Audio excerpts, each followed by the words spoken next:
예수님은 나의 왕, 나의 주인, 나의 생명이십니다. 하나님 아버지, 암울한 바벨론 땅에서 소망이 없이 살아가는 에스겔에게 여호와의 영광이 성전의 가득함을 보여주셔서 감사합니다. 안식일과 초하루에 여호와의 영광이 들어오도록 문을 열어 놓은 행위를 통해 하나님의 은혜를 사모해야 함을 깨닫게 하시니 감사합니다. 예수님의 이름으로 기도합니다. 아멘. 오늘 읽을 말씀은 에스겔 44장부터 46장입니다. 이 말씀의 핵심은 첫째, 여호와의 영광이 성전에 가득했습니다. 둘째, 땅을 나눌 때 거룩한 땅을 예물로 드려 레위인들의 기업이 되게 해야 합니다. 셋째, 안식일과 초하루에 여호와의 영광이 들어오는 문을 열어야 합니다.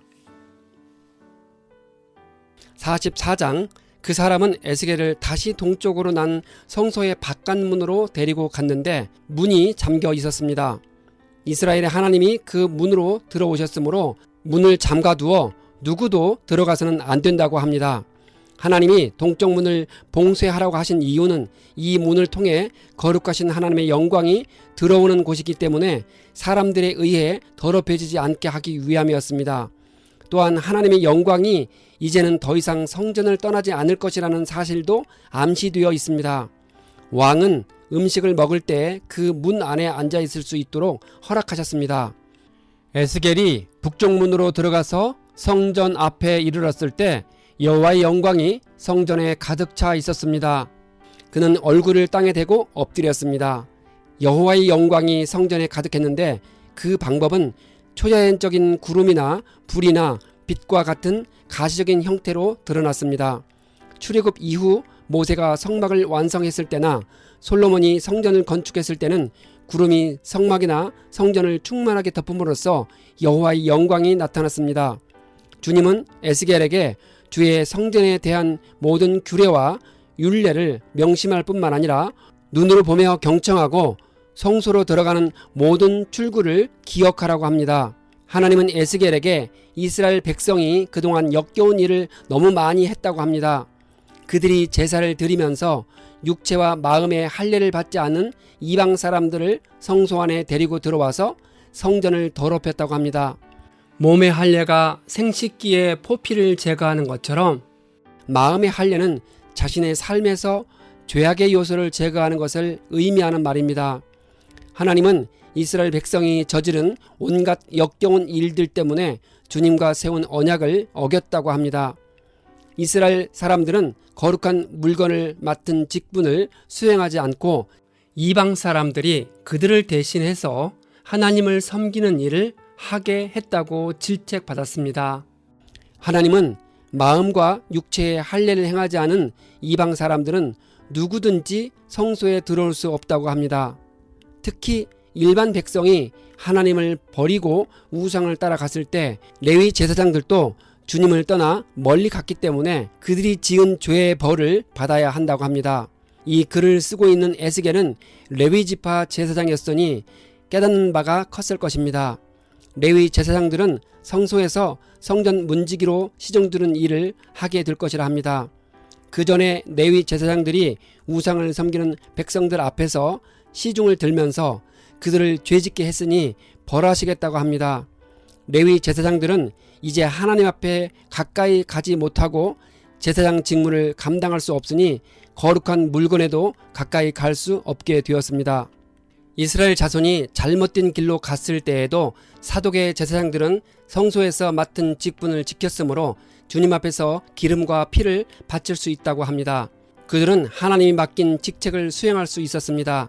제사장들이 성전에서 직무를 수행할 때 양털로 만든 옷을 입어서는 안 되고 반드시 모시 옷을 입어야 합니다. 머리에는 모시 관을 쓰고 모시 바지를 입어야 합니다. 양털 옷을 입으면 땀이 많이 나기 때문에 입지 않아야 하며 땀은 몸의 다른 분비물들과 함께 부정한 것으로 간주되었습니다. 제사장들은 바깥으로 나갈 때는 제사장 직무 수행 때 입은 옷을 벗어 거룩한 방에 두고 일상복으로 갈아입어야 합니다. 제사장들은 머리카락을 바싹 밀어서도 안 되고 머리카락을 길게 자라게 해서도 안 됩니다. 그들은 머리를 단정하게 잘 깎아야 합니다. 제사장이 안뜰로 들어갈 때는 포도주를 마셔서는 안 됩니다. 그들은 일반 과부나 이혼한 여자와는 결혼할 수 없고 처녀나 제사장의 아내였다가 과부가 된 여자와 결혼할 수 있었습니다. 제사장들은 백성들이 거룩한 것과 속된 것을 구별하도록 가르치고 깨우쳐 주어야 합니다. 소송이 제기되면 제사장은 공정하게 재판해야 하고 주님의 법도와 율례를 지켜야 합니다. 안식일을 거룩하게 지켜야 합니다. 그들은 죽은 사람에게 접근해서 몸을 더럽혀서는 안 됩니다.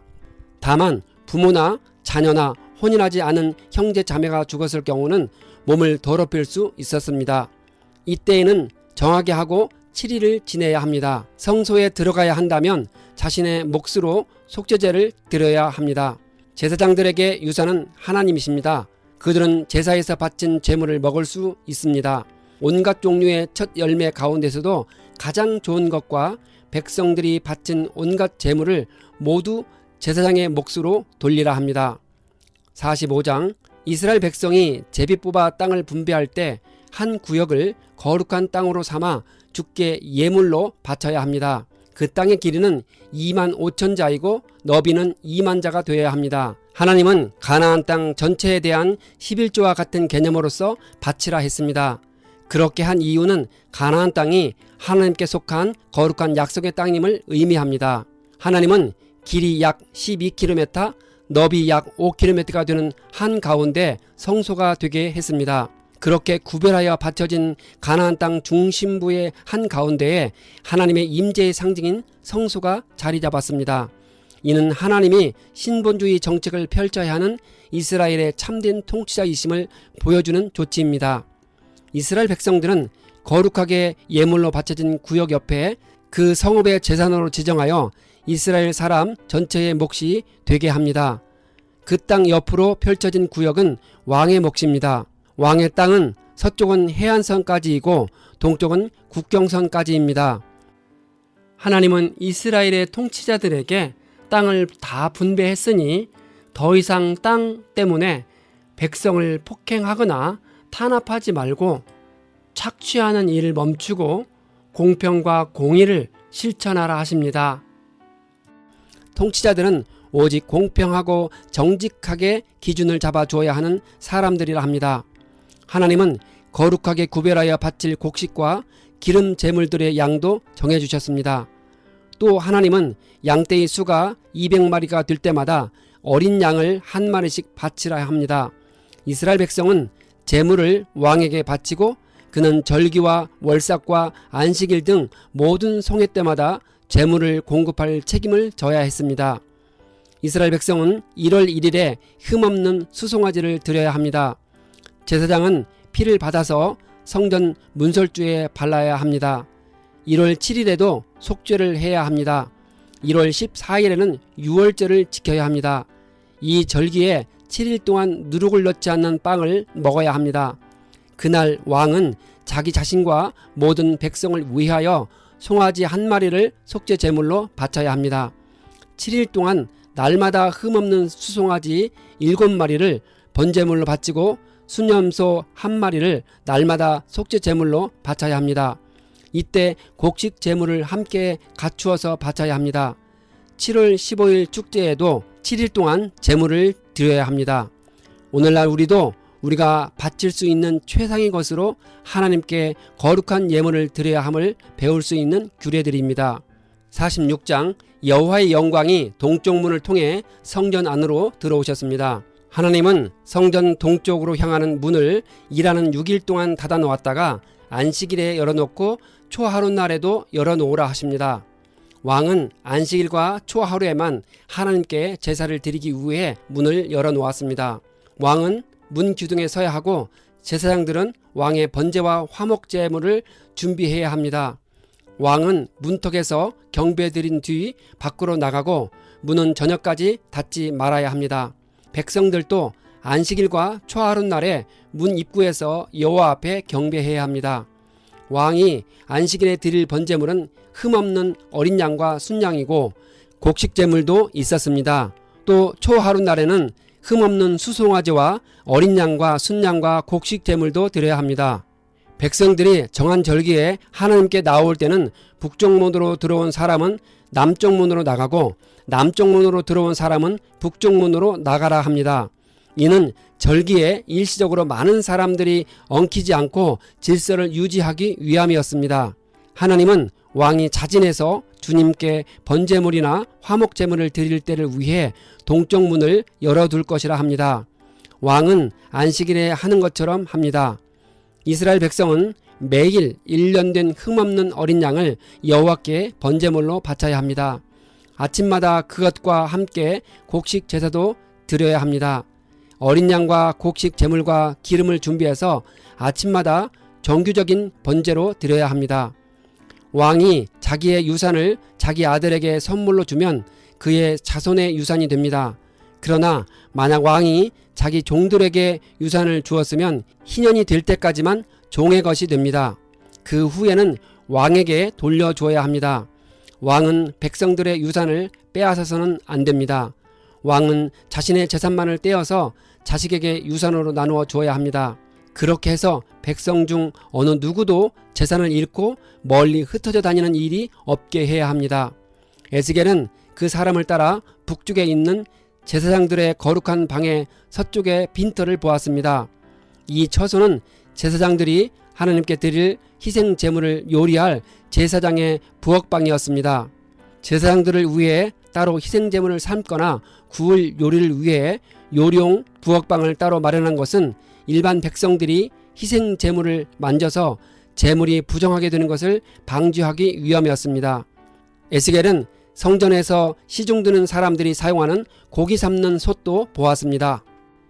이는 제사를 드리는 일을 도와주는 사람들도 먹을 수 있도록 한 것입니다. 에스겔이 이 모든 장면을 보면서 제사 절차와 과정이 그렇게 진행되어야 한다는 것을 깨달았을 것입니다. 하나님은 제사장인 에스겔에게 모든 것을 보여주시며 이전에 이스라엘의 제사장들이 잘못한 것을 가르쳐 주시고 있습니다. 또한 앞으로 성전에서 행하는 모든 제사는 정해진 절차대로 진행되어야 함을 알려주고 있습니다. 오늘날 우리는 제사의 형식을 취하지 않지만 신령과 진정으로 예배를 드리며 이 정신을 이어가야 합니다.